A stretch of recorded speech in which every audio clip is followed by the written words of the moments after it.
harta yang dibawa bersih, pakaiannya pakaian ihram suci, sudah minta maaf sama tetangga semuanya, sholat sunat taubat minta ampun kepada Allah sudah, dan ketika berangkat memang betul-betul sudah putus bismillahi tawakkaltu 'alallah la haula wala quwata illa billah.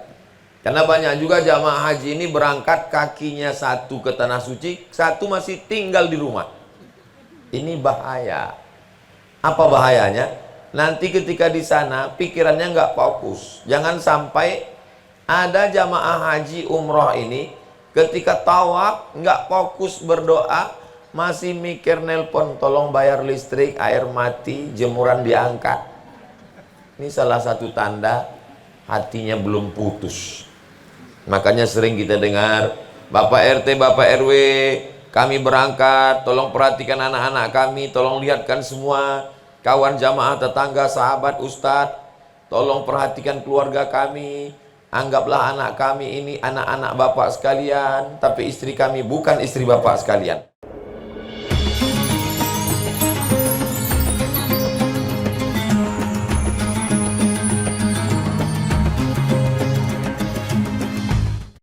Bismillahirrahmanirrahim. Assalamualaikum warahmatullahi wabarakatuh.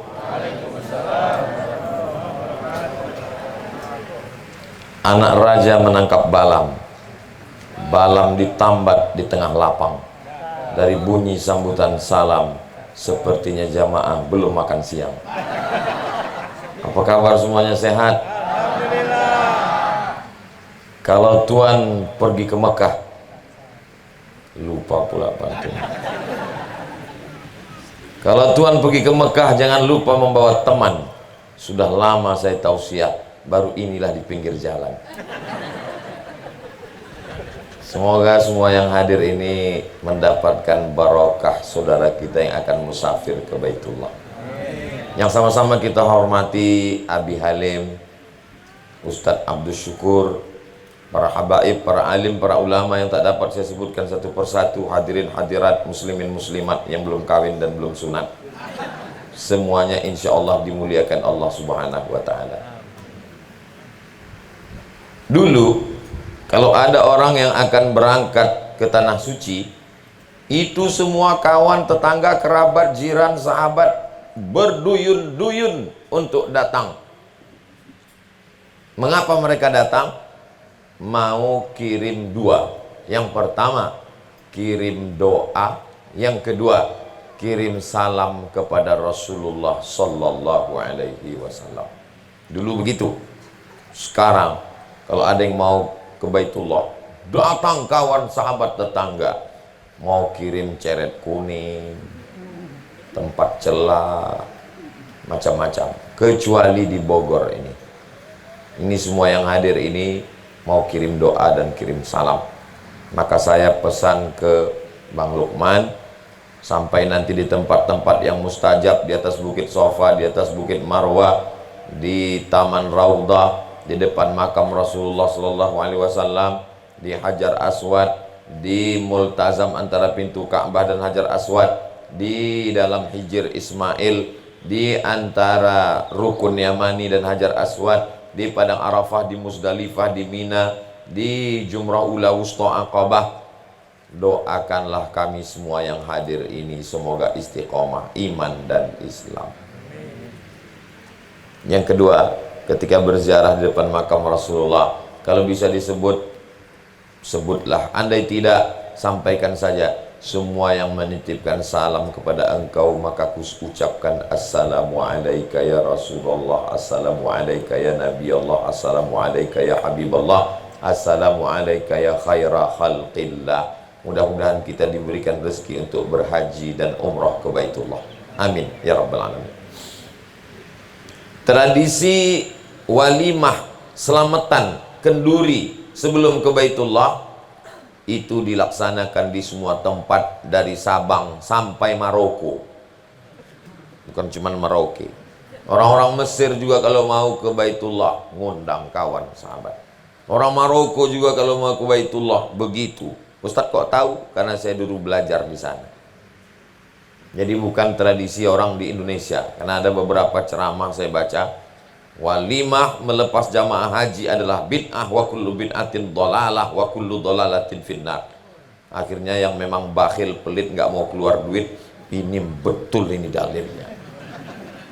Padahal ini penting silaturahim ini. Gunanya apa? Tadi udah disampaikan oleh Bang Lukman. Mestinya saya yang datang ke rumah Abi Halim, mestinya saya yang datang ke rumah Ustadz Abdul Syukur, mestinya saya yang datang ke rumah jiran tetangga. Tapi karena saya nggak sanggup, maka saya undang. Begini udah bagus. Karena waktu nggak bisa datang ke rumah satu-satu, undang semuanya. Akan berangkat ke tanah suci, ibadahnya suci, pakaiannya suci, masjidnya suci. Maka jangan sampai yang berangkat itu masih kotor, ada sangkut paut dengan teman, kawan, sahabat, jiran, tetangga. Idealnya memang begini, kumpulkan semua, lalu kemudian minta maaf, maka insya Allah semuanya memaafkan. Tadi beliau sudah, maukah Bapak Ibu hadirin semuanya memaafkan? Semuanya memaafkan, selesai. Mudah-mudahan beliau kita lepas dengan hati yang bersih insya Allah. Harta yang dibawa bersih, pakaiannya pakaian ihram suci, sudah minta maaf sama tetangga semuanya, sholat sunat taubat minta ampun kepada Allah sudah, dan ketika berangkat memang betul-betul sudah putus bismillahi tawakkaltu 'alallah la haula wala quwata illa billah. Karena banyak juga jamaah haji ini berangkat kakinya satu ke tanah suci, satu masih tinggal di rumah. Ini bahaya. Apa bahayanya? Nanti ketika di sana pikirannya nggak fokus. Jangan sampai ada jamaah haji umroh ini ketika tawaf nggak fokus berdoa, masih mikir nelpon, tolong bayar listrik, air mati, jemuran diangkat. Ini salah satu tanda hatinya belum putus. Makanya sering kita dengar, Bapak RT, Bapak RW, kami berangkat, tolong perhatikan anak-anak kami, tolong lihatkan semua kawan jamaah, tetangga, sahabat, ustadz, tolong perhatikan keluarga kami, anggaplah anak kami ini anak-anak bapak sekalian, tapi istri kami bukan istri bapak sekalian. Kenapa demikian pesannya? Supaya putus tauhidnya kepada Allah Subhanahu wa ta'ala. Itulah yang dilakukan oleh Nabi Ibrahim alaihissalam. Askantu min zurriyati fi wadin ghairi dhi zar'in inda baitikal muharram. Aku tinggalkan istriku Hajar dan anakku Ismail alaihissalam, dan Allah menjaganya. Insya Allah keluarga Bang Lukman akan dijaga, dipelihara oleh Allah Subhanahu wa ta'ala, dan sahabat, jiran, tetangga. Itulah makanya kita mesti baik sama tetangga. Kalau nggak baik sama tetangga, nggak mungkin bisa pasang tenda ini. Unjuk rasa semua, bongkar tenda, bongkar tenda. Tapi karena dengan tetangganya baik, tetangganya pun kabarnya Ustadz Somad sering datang ya ke rumah Bang Lukman. Iya, kok kami nggak pernah ketemu? Akhirnya hari ini kita dipertemukan di majelis yang baik. Mudah-mudahan kebaikan ini melimpah pula kepada kita semua insya Allah. Kalau hari ini kita datang melepas Bang Lukman ke tanah suci, tahun depan kita pula yang akan dilepas tetangga semuanya insya Allah. Bisa dilepas ke tanah suci, bisa ke liang lahat. Ustadz Somad jangan ngomong gitu Pak Ustadz. Insya Allah kita ke tanah suci duluan insya Allah. Lalu kemudian setelah kita lepas, maka Bang Lukman pun akan berangkat mulai musafir. Maka pentingnya ilmu sholat jamak qasar, jamak takdim. Saya kebetulan kalau lagi manasik itu memang ngajar yang bagian resti, resiko tinggi, yang tua-tua. Bibi saya, ibu saya, makcik saya, keluarga saya, jamaah yang tua-tua selalu saya sampaikan, Ustaz nanti gimana sholatnya di pesawat, gimana sholatnya di asrama haji, gimana sholatnya di pondokan, gimana sholatnya di airport. Sholat zuhurnya 2 rakaat, asarnya 2 rakaat, asarnya ditarik ke zuhur, namanya jamak takdim. Niatnya Pak Ustaz, usolli fardhu zuhri rakaataini qasran majmu'an ilaihil asri jam'an takdiman ma'muman lillahi ta'ala. Oh Pak Ustaz, niatnya 2 meter. Dibaca pangkal hilang ujung, dihafal ujung, hilang pangkal, dihafal tengah, ujung pangkal hilang. Saya sholat zuhur 2 rakaat, jamak qasar, jamak takdim, asarnya ditarik ke zuhur, jadi makmum lillahi ta'ala, niatnya dalam takbiratul ihram, aku nggak hafal semuanya ya Allah, tapi niatnya itulah yang ada di dalam. Allahu Akbar, maka insya Allah sah. La yukallifullahu nafsan illa wus'aha. Lalu kemudian sholat asarnya nanti tidak lagi karena sudah ditarik ke zuhur, ini musafirnya panjang. Begitulah Islam ini. Yuridullahu bikumul yusra wa la yuridu bikumul usra. Allah ingin mempermudah kamu, tidak ingin menyulit-nyulit, menyusahkan kamu.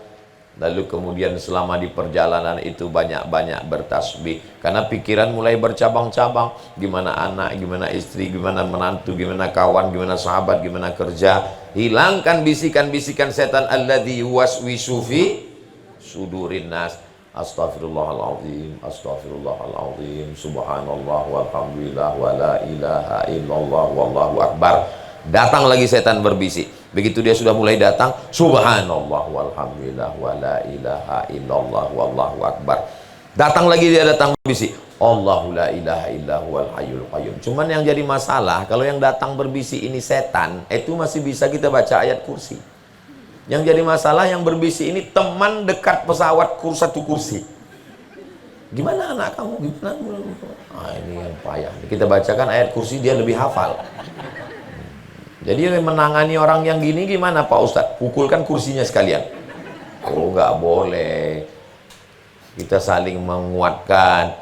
Ya udahlah Pak, ini keluarga udah kita serahkan sama Allah. Insya Allah Allah menjaganya, kita pun juga akan dijaga Allah. Inilah maknanya Bismillahi majreha wa mursaha inna rabbi laghafurur rahim.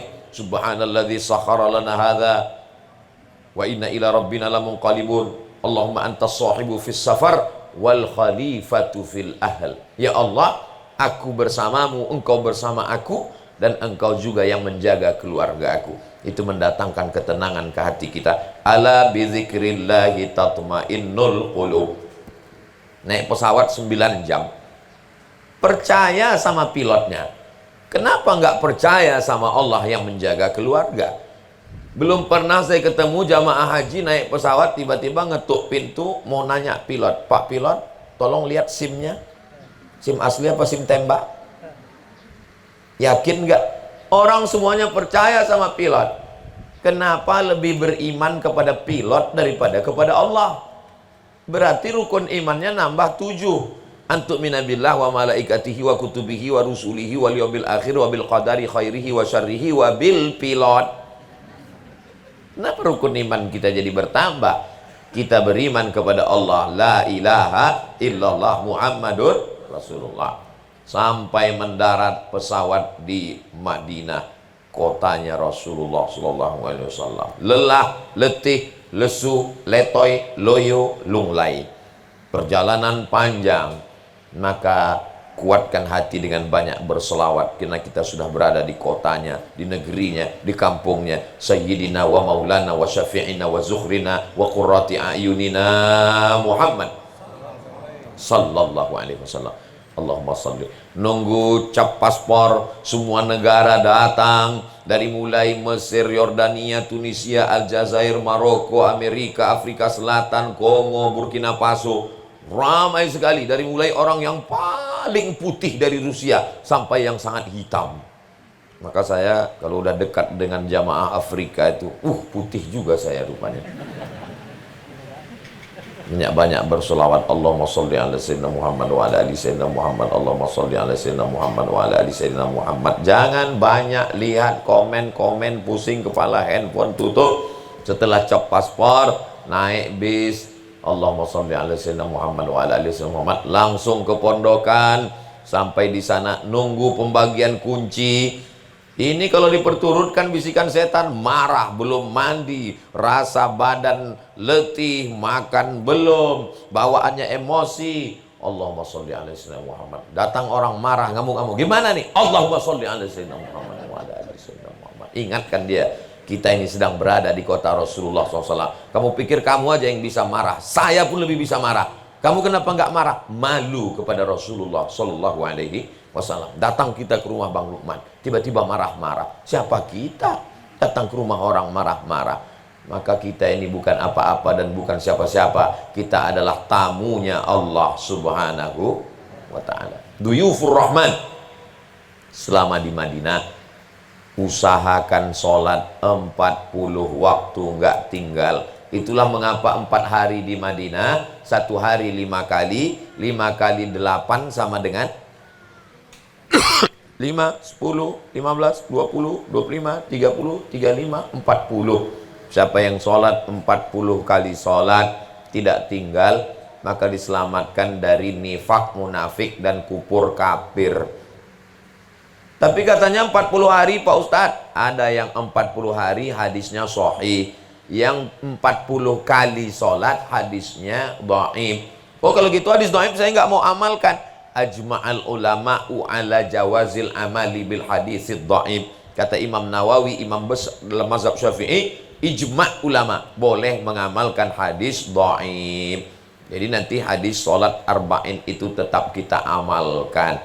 Ustadz dulu waktu haji mengamalkannya. Ya, kami tetap sholat. Pas yang ke-40-nya sholat asar. Mau diajak berangkat. Pas yang ke-40-nya sholat zuhur.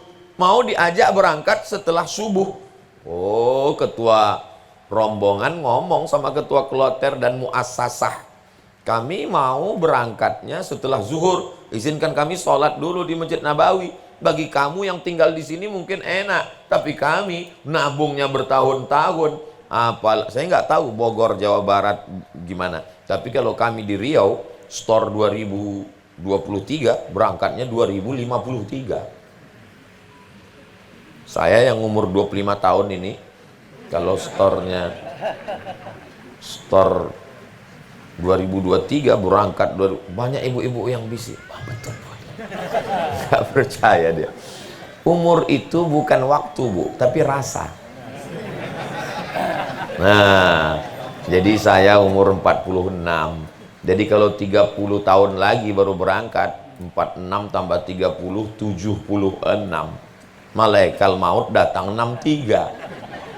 Tapi bukan berarti kita putus asa. Berapapun umur kita, kita tetap store ONH. Andai berangkat, alhamdulillah. Enggak berangkat, niatnya sudah dapat. Innamal a'malu. Jangan putus asa. Nanti ditanya, ibu udah store ONH? Enggak kayaknya malaikat maut udah di jalan.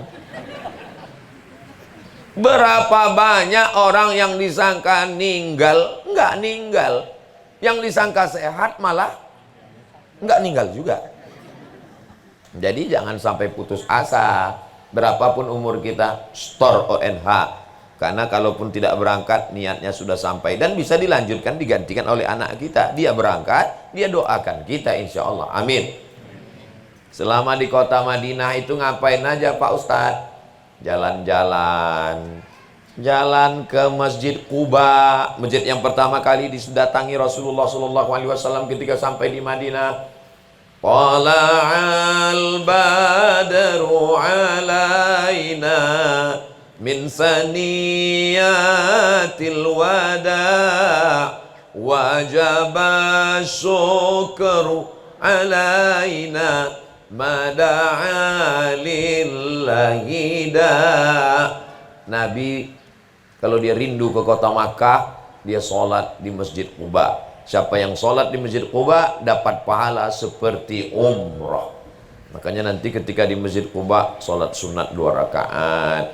Ini banyak jamaah sampai di Masjid Quba, habis waktu naik bis. Aduh, saya nggak sempat sholat tadi Pak Ustadz. Kan kita lama di sana. Foto Pak Ustadz. Foto ini penting. Tapi kalau bisa sholat dulu. Habis sholat baru foto. Nah, ini pentingnya bahwa kita ngaji dulu. Lalu kemudian kita dibawa ke Bukit Uhud. Bukit Uhud panjangnya 7 km. Di sana ada namanya Jabal Rumat. Rumat tempat pemanah. Kata Nabi, nanti kalau aku berperang di bawah, kalian mengawasi di atas dengan pasukan panah 70 orang. Seandainya aku menang di bawah, kalian jangan turun. Seandainya aku kalah di bawah, kalian juga jangan turun, kalian tetap di atas. Takdir berkata lain. Ternyata menang pasukan Nabi. Yang 70 orang dari atas ini turun ke bawah mau mengambil harta rampasan perang. Datang pasukan musuh bernama Khalid bin Walid berputar menyerang dari belakang. Akhirnya meninggal sahabat Nabi Sayyidus Syuhada Hamzah bin Abdul Muttalib. Maka orang di atas Jabal Rumat itu meneteskan air mata mengenang perang Uhud. Tapi sebagian jamaah di atas Jabal Rumat malah ketawa cekikikan. Enggak ngaji. Inilah pentingnya manasik ngaji. Lalu kemudian ziarah ke makam Hamzah bin Abdul Muttalib. Ziarah ke makam Hamzah bin Abdul Muttalib, meleleh air mata. Asadullah, singanya Allah. Yang membunuhnya namanya Wahsy. Wahsy dijanjikan, nanti kalau kamu berhasil membunuh Hamzah, maka kamu akan merdeka, tidak lagi menjadi hamba budak sahaya. Dia pun memegang tombaknya mengawasi Hamzah. Dia tidak ada berperang membunuh yang lain, karena targetnya hanya Hamzah. Begitu dia lihat Hamzah lengah, dia tombak Hamzah, dia bunuh. Lalu kemudian hidung Hamzah dia gunting, telinga Hamzah dia potong, dia buat jadi rantai. Lalu kemudian dia ambil pedang, dia sobek jantung Hamzah, dia keluarkan jantung Hamzah, dia berikan kepada Hindun. Hindun istri dari Muawiyah, dari Abu Sufyan, anaknya Muawiyah. Lalu kemudian Hindun yang dendam karena bapaknya dulu mati dibunuh Hamzah, dia bernazar, kalau Hamzah mati aku akan kunyah jantungnya. Dia kunyah jantung Hamzah. Namanya Hindun. Mohon maaf kalau ada ibu namanya Hindun. Lalu kemudian dia ambil tombak, dia tusukkan ke tulang belakang Hamzah, tembus bainal fakhidhaini, sampai ke kedua pahanya ke bawah. Nabi ketika melihat jenazah Hamzah bin Abdul Muttalib tersedak sampai ke tenggorokan, Nabi tak berkata apa-apa, menangis. Dikuburkan Hamzah dengan bajunya, tidak diganti kain kafan, karena mereka orang mati syahid, nanti akan bangkit bersaksi di padang mahsyar dengan darah-darahnya bahwa mereka mati syahid. Dia adalah pemimpinnya semua syuhada yang menang melawan Belanda, melawan Jepang, dibunuh PKI dulu. Panglima yang mati syahid adalah Hamzah bin Abdul Muttalib. Makanya yang mengerti sejarah, ziarah di depan makam Hamzah dengan tetesan air mata.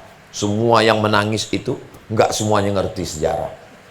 Pas yang ditanya, kamu kenapa nangis? Habis rial belanja Pak Ustaz. 8 hari manfaatkan untuk ibadah. Jangan sampai nanti pulang ke Indonesia menyesal. Penyesalan tak lagi berguna. Menetes air mata darah tidak dapat diulang karena sulitnya mau berangkat ke tanah suci Makkah. Puas-puaskan beribadah. Kalau kami masuk masjidnya pagi, tahiyatul masjid, habis itu sholat duha, habis itu sholat sunat hajat, habis itu sholat sunat taubat, habis itu sholat sunat mutlak. Capek sholat, baca Quran. Selesai baca Quran, sholat sunat lagi. Sholat sunat mutlak, nggak penting pagi, petang, siang, malam. Minta kepada Allah SWT, berdoa. Selesai baca Quran, berzikir, istighfar 100 kali, solawat 100 kali, la ilaha illallah 100 kali, al-fatihah 100 kali. Itulah gunanya beli tasbih. Banyak jamaah haji lebih lama milih tasbih daripada bertasbih.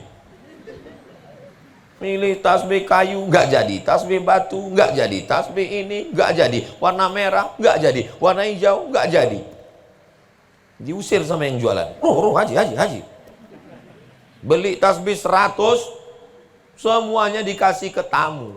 Tinggal 1 digantungin di mobil. Mobilnya masuk surga, orangnya masuk neraka. Nauzubillah, nauzubillah. Maka selama di sana tasbih dipakai untuk mengagungkan Allah, tidak ada waktu yang kosong. Kalaulah hotel itu cuman untuk jadi tempat tidur, berarti di sana cuman pindah tempat tidur.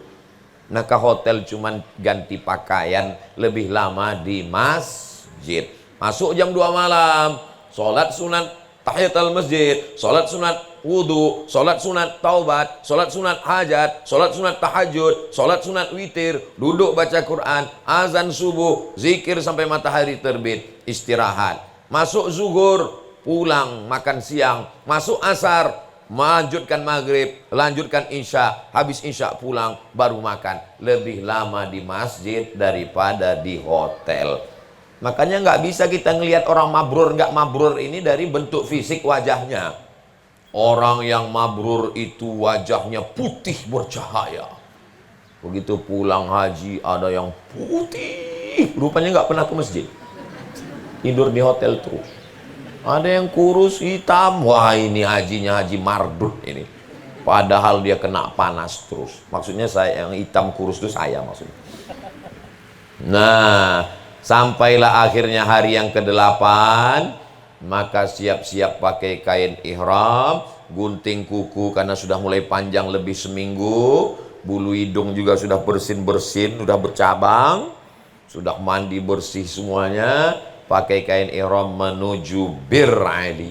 Sampai di Bir Ali sholat sunat tahiyatul masjid, sholat sunat ihram, labbaik Allahumma umrah. Aku sambut panggilanmu melaksanakan umrah. Naik bis, maka bertalbiyah. Setelah labbaik Allahumma umrah, talbiyah terus. Dibimbing oleh pembimbing. Labbaik Allahumma labbaik, labbaik la syarika laka labbaik, innal hamda wan ni'mata lak wal mulka la syarika lak. Jalannya lurus, mobilnya dingin. Maka kalau saya yang bimbing haji umroh, itu saya membaca labbaiknya nggak pakai irama itu. Labbaik Allahumma labbaik, bangun semua. Nggak saya pakai yang irama slow itu. Paling pembimbingnya sanggup cuma 3 kali. Habis itu jamaahnya terbang ke awan. Nah, maka kita kebetulan teman yang duduk di sebelah ini hobi membicarakan si Anu kemarin belanja terus sampai bawa anak onta cucu onta. Maka kalau ada yang model begitu nggak usah lagi, langsung aja talbiyah. Kabarnya si Anu gimana? Labbaik Allahumma labbaik, labbaik la syarika laka labbaik, labbaik Allahumma. Dah, tidur boleh Pak Ustadz? Nggak apa-apa. Akhirnya sampai ke kota suci Makkah Al-Mukarramah. Nanti di pinggir jalan kelihatan ada tiang bulat, di atasnya seperti kubah. Masuk ke kota, baca doa, Allahumma hadza haramuka wa amnuka harim lahmi wa dami. Ini adalah tanah sucimu, tanah haram yang mulia, maka haramkanlah dagingku, darahku, tulangku masuk ke dalam neraka. Lalu kemudian lagi nunggu ngambil kunci, nunggu ngambil makan. Maka selama lelah perjalanan 8 jam 9 jam, syukur-syukur supirnya tahu jalan. Nggak tahu jalan, tawaf dulu. Belum tawaf di dalam, tawaf dulu nyari hotel. Mau ngamuk nggak boleh. Kenapa? Karena fala rafasa wala fusuqa wala jidala fil hajj. Apa yang dilakukan? Labbaik Allahumma labbaik. Mohon maaf ya Pak, kita lagi ngambil kunci ngurus kamar. Labbaik Allahumma labbaik. Mohon maaf Pak, nasi kotaknya bentar lagi datang. Labbaik Allahumma labbaik, labbaik la syarika laka labbaik. Jangan marah-marah. Saya mau spring bed yang tebal, saya mau kamar yang bagus. Jutaan manusia mau datang ke sana nggak bisa. Kita sudah bisa, ini nikmat yang paling besar. Alhamdulillahirabbil alamin. Lalu kemudian setelah itu dibawa turun tawaf, masuk dari babus salam. Allahumma antas salam wa minkas salam wa ilaika ya'udus salam fa'ina rabbana bisalam wa adkhilnal jannata daras salam tabarakta ya dzal jalali wal ikram. Masuk, Allah maftah li abwaba rahmatik. Melihat Ka'bah, Allahumma zid hadzal baita. Nggak usah khawatir yang nggak hafal karena ada pembimbing. Allahumma zid hadzal baita tashrifan wa ta'ziman wa takriman wa mahabbatan wa birra. Dan bacaan tawaf melihat Ka'bah semuanya ini sunnat. Beda sama sholat.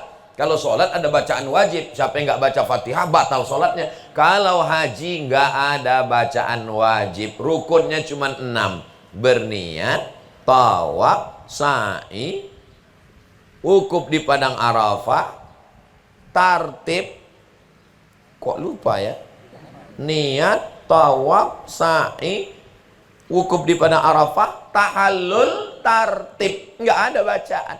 Jadi kalau ada Bapak Ibu, saya Pak Ustadz takut sekali mau pergi haji nih, belum hafal putaran 1, putaran 2, putaran 3, setiap baca itu kepala saya berputar-putar. Nggak usah pusing. Andai ada di antara Bapak nggak baca, mulutnya dikasih selasiban, selama tawaf sah. Haji apa namanya? Haji selasiban. Karena nggak ada baca doa apa-apa. Tapi kalau cerita sah, hajinya sah. Jadi jangan sampai takut nggak daftar hanya karena nggak hafal doa putaran. Saya Pak Ustadz nggak bisa dengar itu pembimbing rame sekali. Orang Turki datang, bahasa Turki, datang India. Aca Ustadz. Gimana Pak Ustadz? Tasbih aja, subhanallah walhamdulillah wa la ilaha illallah wallahu akbar, subhanallah walhamdulillah wa la ilaha illallah wallahu akbar. Sampai rukun yamani, doanya berubah. Rabbana atina fid dunya hasanah wa fil akhirati hasanah wa qina azabannar. Ada satu jamaah doanya lain. Rabbana atina fid dunya hasanah wa fil akhirati Khadijah. Selesai tawaf, pembimbing nanya, kenapa doa bapak lain? Rupanya nama istri pertamanya Hasanah, yang kedua Khadijah. Kalau Hasanah disebut 2 kali, Khadijah marah. Itulah pentingnya ngerti bacaan doa supaya jangan salah paham. Ini serius nih Pak Ustadz, serius. Emang saya pernah bercanda? Lalu kemudian selesai tawaf, sholat sunat 2 rakaat di belakang makam Ibrahim. Selesai tawaf itu sholat sunat tawaf. Banyak jamaah selesai sholat sunat tawaf, jangan membelakangi Ka'bah. Nggak ada adab, nggak sopan. Kalaupun mau foto juga, Ka'bahnya di samping, jangan di belakang. Begitu adab-adab. Jangan selonjoran di masjid, kakinya begini ke arah Ka'bah. Mana adab kita? Tidur kita pun di Indonesia, kepala kita ke utara atau ke selatan menghadap ke Ka'bah, atau kaki kita ke arah timur, kepala kita ke arah barat. Nggak boleh kaki kita ke arah barat, kepala kita ke timur. Pulang dari sini tempat tidurnya digeser seperti pergeseran arah kiblat di beberapa masjid. Lalu kemudian selesai itu minum air zam-zam. Allahumma inni as'aluka ilman nafi'an wa rizqan wasi'an wa shifaan min kulli da'in wa saqamin birahmatika ya arhamar rahimin. Saya belum hafal doanya Pak Ustadz. Nggak usah baca doa itu, yang penting pakai bahasa Indonesia. Tapi saya malu didengar teman saya. Nggak usah pakai suara, gerak-gerakkan aja mulut. Dah, habis itu langsung menuju Bukit Sofa. Sampai di atas Bukit Sofa menghadap ke arah kiblat. Allahu Akbar, Allahu Akbar, Allahu Akbar kabira, walhamdulillahi katsira, wa subhanallahi bukratan wa asila, la ilaha illallah wahdah, sadaqa wa'dah, wa nasara abdah, wa a'azza jundah, wa hazamal ahzaba wahdah. Lalu kemudian berdoa, doa masing-masing. Doa orang tua, Rabbi firli wali walidayya warhamhuma kama rabbayani shaghira. Doa untuk suami dan istri, Rabbana hab lana min azwajina wa dzurriyyatina qurrata a'yun waj'alna lil muttaqina imama. Doa untuk anak-anak, Rabbi habli minas sholihin, Rabbana hab lana min ladunka dzurriyyatan thayyibah. Habis itu doa untuk tetangga, kawan, sahabat, semuanya. Tapi saya nggak bisa bahasa Arab Pak Ustadz, bahasa Indonesia. Saya kalau bahasa Indonesia nggak merasuk ke dalam hati Pak Ustadz. Bahasa masing-masing. Ya Allah, iki putune wis orang dino bojone rong teko wis ngalor ngidul ngetan piye iki ya Allah. Allah Subhanahu wa taala. Bapak lihat aja itu orang India, orang Pakistan berdoa macam-macam doa. Habis itu kemudian turun ke bawah. Ketika ada 2 tiang hijau, lari-lari kecil. Rabbighfir warham wa'fu watakarram watajawaz amma ta'lam innaka ta'lam ma la na'lam innaka antal a'azzul akram. Yang biasa lari-lari, yang nggak biasa jangan, nanti terkilir payah nyari tukang pijat. Nyantai aja biasa.